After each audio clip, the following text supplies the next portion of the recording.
Assalamualaikum warahmatullahi wabarakatuh. Kembali lagi kawan di Legenda Catur Dunia. Kita melanjutkan Qatar Master Open 2023. Sekarang masuk ke babak ke-6 setelah hari jeda kawan. Dan Magnus Carlsen di babak ke-6 kembali bertemu dengan pemain India. Pemain muda India yang berusia 17 tahun, Saman Aditya. Magnus Carlsen menang, sedangkan Hikaru Nakamura ditahan remis oleh David Parafian. Padahal permainan Hikaru Nakamura juga kita tunggu-tunggu untuk bisa kita ulas, tapi kembali remis kawan. Kemudian pemimpin klasemen di babak kelima kemarin, Narayanan ini kawan ditahan remis oleh Abdus Satrob dan game-game yang lain. Lebih jelasnya kalian lihat di chess.com kawan. Sehingga sekarang posisi klasemen di babak ke-6 ini kawan berubah kembali kawan. Kembali ketat. Kemarin dipimpin oleh Narayanan ini sendirian dengan selisih setengah poin karena remis dan Javokir Sindarov memetik kemenangan ataupun Nordibek Yakubov memetik kemenangan. Sekarang menempel ketat kawan Narayanan bersama Arjun Erigaisi dengan 5 poin yang sama. Sedangkan Hikaru Nakamura bersama Magnus Carlsen ataupun Parham ataupun David Parafian atau Nordibek Abdus Satrob ataupun Gukesh mempunyai poin yang sama kawan, 4,5 poin ataupun di sini ada Pranav.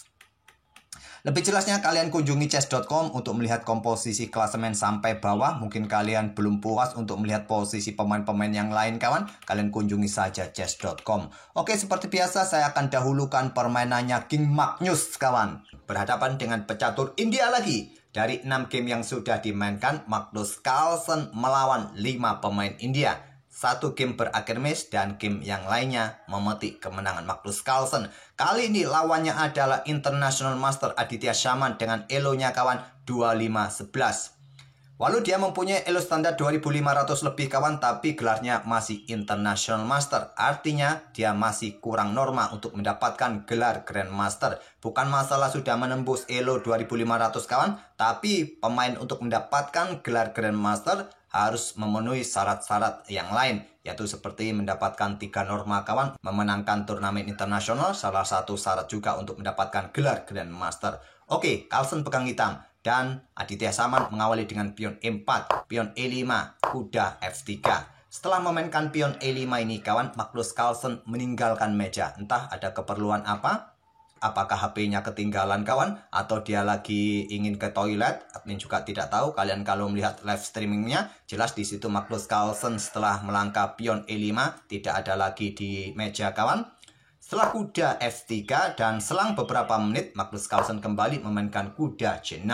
Ruy Lopez di atas papan, gajah B5. Pion A6, gajah mundur ke 4, kuda F6 lanjut Magnus rokade. Pion B5 terlebih dahulu, balas Magnus. Ada juga gajah E7 terlebih dahulu, baru nanti disusul dengan pion B5. Dengan pion B5 ini terlebih dahulu kawan, ini untuk mencegah pertukaran kawan. Salah satu ide Ruy Lopez adalah gajah sikat kuda C6. Jadi dengan pion B5 langsung sudah tidak memungkinkan lagi variasi pertukaran. Gajah mundur ke petak B3, gajah E7, benteng E1, dan pion D6 dipilih oleh Magnus. Memilih variasi yang solid kawan. Kalau bermain dengan rokade di sini bisa jadi pilihan untuk menantang permainan Marshall counter attack dengan pion C3. Mungkin anti Marshall pion A4 atau pion H3 ataupun pion D3 kawan. Kalau ingin bermain dengan Marshall atau anti Marshall. Tapi Carlsen pilih variasi yang solid dengan pion D6, pion C3 sekarang, dukungan bagi pertarungan di petak pusat kawan. Dan rokade Carlsen di sini pion H3 terlebih dahulu untuk mencegah pergerakan kuda ataupun gajah yang coba pressure kuda di petak F3 sebelum bongkar petak D4 kawan. Tentu di sini kuda akan lompat ke petak D4 jika gajahnya terlebih dahulu mencapai petak G4 ini. Di sini kuda mundur ke B8 dipilih oleh Magnus Carlsen. Setelah berkembang ditarik mundur lagi kawan. Ini adalah sistem Breyer. Ya, beberapa opsi yang bisa diambil oleh hitam di sini, gajah B7, kuda A5, kuda tadi maksudnya kuda ke petak A5, kuda mundur lagi ke petak B8, manuver-manuver memberikan jalan bagi pionnya juga, benteng E8. Beberapa pilihan yang bisa dipilih oleh hitam. Magnus Carlsen memilih variasi atau sistem Breyer dengan kuda B8 dan sekarang pion D4 lanjut putih dobrak petak pusat. Carlsen manuver lagi kawan setelah berkembang ke petak C6. Balik kandang lagi, manuver lagi, tidak terburu-buru bermain dengan pion C5-nya untuk perkuat petak pusatnya terlebih dahulu kuda D7 ini. dan melanjutkan pengembangan kuda B ke D2. Gajah B7 lanjut Magnus. Di sini ada gajah ditarik mundur ke C2. Reposisi kawan untuk mendapatkan diagonal yang bagus. Di diagonal serang ini perkuat petak E4-nya. Sebelum kuda ini manuver-manuver sampai petak G3. Untuk dukungan juga nanti petak F5 ini gajah di petak atau diagonal C2 H7. Benteng E8. Persiapan gajah ditarik mundur seperti biasa. Buka lajur E berikutnya. Di sini kuda F1, gajah F8, kuda G3, pion G6, kontrol petak-petak terang kawan. Tidak memberikan kesempatan kuda mencoba mendapati petak terang. Gajah gelap siap di Viacento di petak G7. Pion A4 mulai menyisir lewat sisi kiri putih. Kuda B6 lanjut Magnus. Sampai langkah ke-15 ini kawan. Coba kita mundur sejenak. Di sini kedua pemain bermain sangat cepat kawan. Sama kedua pemain setelah tadi Magnus Carlsen ini melangkah pion E5 dan meninggalkan meja kawan. Beberapa langkah berikutnya dari kedua pemain sangat instan mereka melangkah, tidak terlalu banyak berpikir, ya paling banyak sekitar 2 menit untuk menentukan langkah atau variasi apa yang mereka ambil. Terutama putih ini kawan sangat cepat. Coba lihat kontrol waktunya masih utuh, 1 jam 32 menit kawan, masih utuh sampai langkah ke-15 ini kawan setelah pion A4 dan kuda ke petak B6. Nah, di sini kawan mulai berpikir putih. Dia menghabiskan waktu sekitar 7 menit bermain dengan pion B4. Kemudian Carlsen pion B pukul pion A4. Dan pion B pukul pion A4, pion A5. Di sini kawan menghabiskan waktu yang banyak putih geser benteng ke B1. Berapa menit kawan dihabiskan waktu di sini? Coba lihat. Dari 1 jam 25 menit, tersisa hanya 53 menit kawan. Sekitar setengah jam kawan habiskan waktu berpikir benteng B1. Kalau kalian yang main menemui lawan seperti ini berpikir setengah jam, kalian bisa tinggal kemana-mana kawan. Setengah jam kawan bisa buat ngapa-ngapain. Gajah G7 dan di sini menghabiskan waktu lagi putih kawan. Sekitar 23 menit kawan. Sekarang kontrol waktunya jatuh, hanya tersisa 30 menit saja. Baku hantam di peta pusat dan tujuannya berpikir panjang ini kawan. Setelah pertukaran menteri dia angkat benteng, coba rebut salah satu pion ini dengan dukungan kuda di pusat. Sepertinya Magnus Carlsen kehilangan satu pion di sini kawan dan coba dinetralisir Magnus Carlsen di lajur A ini benteng putih. Pertukaran benteng diambil balik oleh benteng dan coba rebut pion ini dan bisa mendapatkan kembali pion kawan Magnus Carlsen. Terlebih dahulu ada gajah E3. Kembali kawan di sini coba lihat dia berpikir sekitar 7 menit. Sekarang kontrol waktunya jatuh di angka 23 menit. Perbedaan kontrol waktu sekarang sudah jelas terlihat kawan. Magnus Carlsen masih mempunyai 1 jam 15 menit. Jadi Magnus Carlsen ini sangat tahu medan perang Ruy Lopez kawan. Tak perlu lama untuk berpikir. Sedangkan lawannya tadi di tahap pembukanya cukup bagus. Tapi setelah manuver kuda Magnus Carlsen tadi kawan di petak B6 ini, kita coba mundur sejenak. Dia sudah bingung kawan. Membuat lawannya bingung, menghabiskan banyak waktu berpikir. Habiskan sekitar setengah jam tadi benteng B1. Kemudian beberapa langkah berikutnya memang terlihat untung satu pion, tapi Magnus Carlsen mampu merebut kembali pion yang ada di peta A4 kawan. Setelah benteng coba serang gajah di sini, simple Carlsen melangkah gajah C6 untuk lindungi perkuat posisi kuda. Benteng diangkat naik ke peta B4, coba tekan kuda di sini bersama gajah, tapi kuda masih cukup nyaman kawan. Gajah F8 serang benteng, benteng bergeser ke C4, serang gajah, serang pion kawan. Dan coba perhatikan kontrol waktu dari putih. Dari angka 4 menit sekarang jatuh ke 56 detik. Sedangkan kita masih di langkah ke-27. Butuh 13 menit lagi kawan untuk mencapai langkah ke-40 untuk mendapatkan tambahan waktu. Sangat sulit kawan menghadapi Magnus Carlsen. Hanya bermain menggunakan incrementnya saja. Magnus Carlsen masih mempunyai 59 menit. Permainan berlanjut. Kuda AC5 kawan, sikat oleh gajah, ambil balik oleh gajah di sini dan coba lihat benteng putih ini kawan. Dia posisinya terjebak, tidak bisa geser ke kanan kawan, tidak bisa maju kawan. Kalau maju ya pertukaran kualitas. Di sini kuda caplok pion E5, gajah diluncurkan kawan. Memang terlihat di sini kuda dalam posisi ancam gajah. Kalaupun kuda pukul kuda kawan, gajah gelap tidak ada yang pick up, jadi gajah diluncurkan sekalian.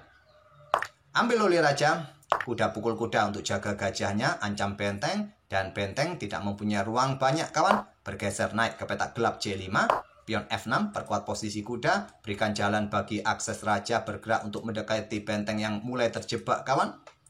Gajah B3 skak, raja bergeser ke petak gelap F8, raja putih ke E3, benteng A7 terlebih dahulu. Di sini kuda E2 dan ada raja ke petak E7. Kemudian ada kuda ke D4, ancam gajah kawan.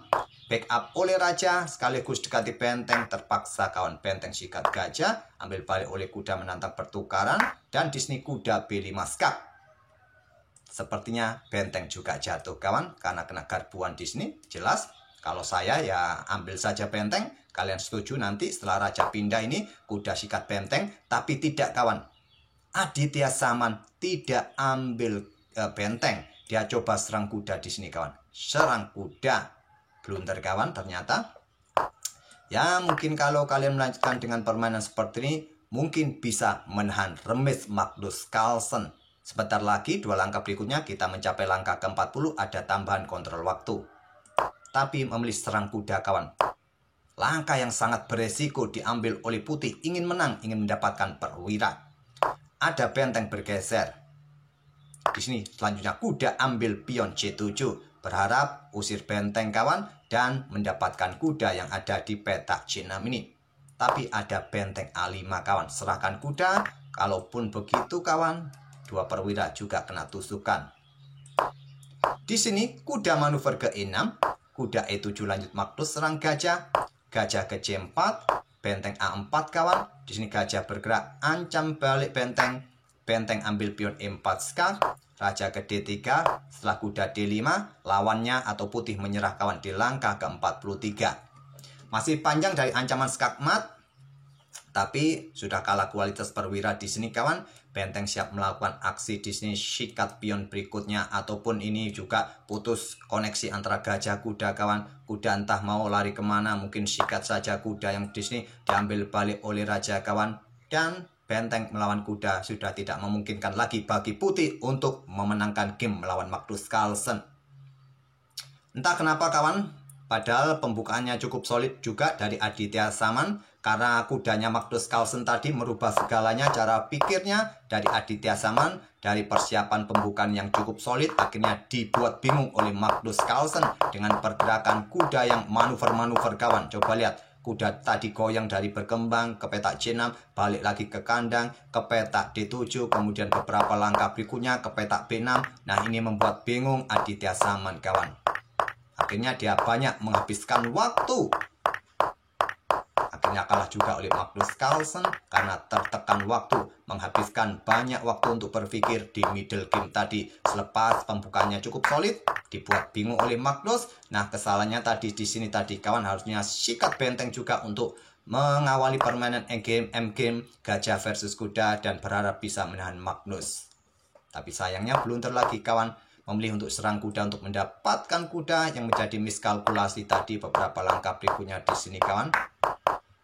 Dan menyerah di langkah ke-43. Itulah kawan permainan Magnus Carlsen kembali menang atas pecatur muda India yang dibuat bingung langkah kuda Magnus Carlsen sehingga lawannya banyak menghabiskan waktunya untuk berpikir.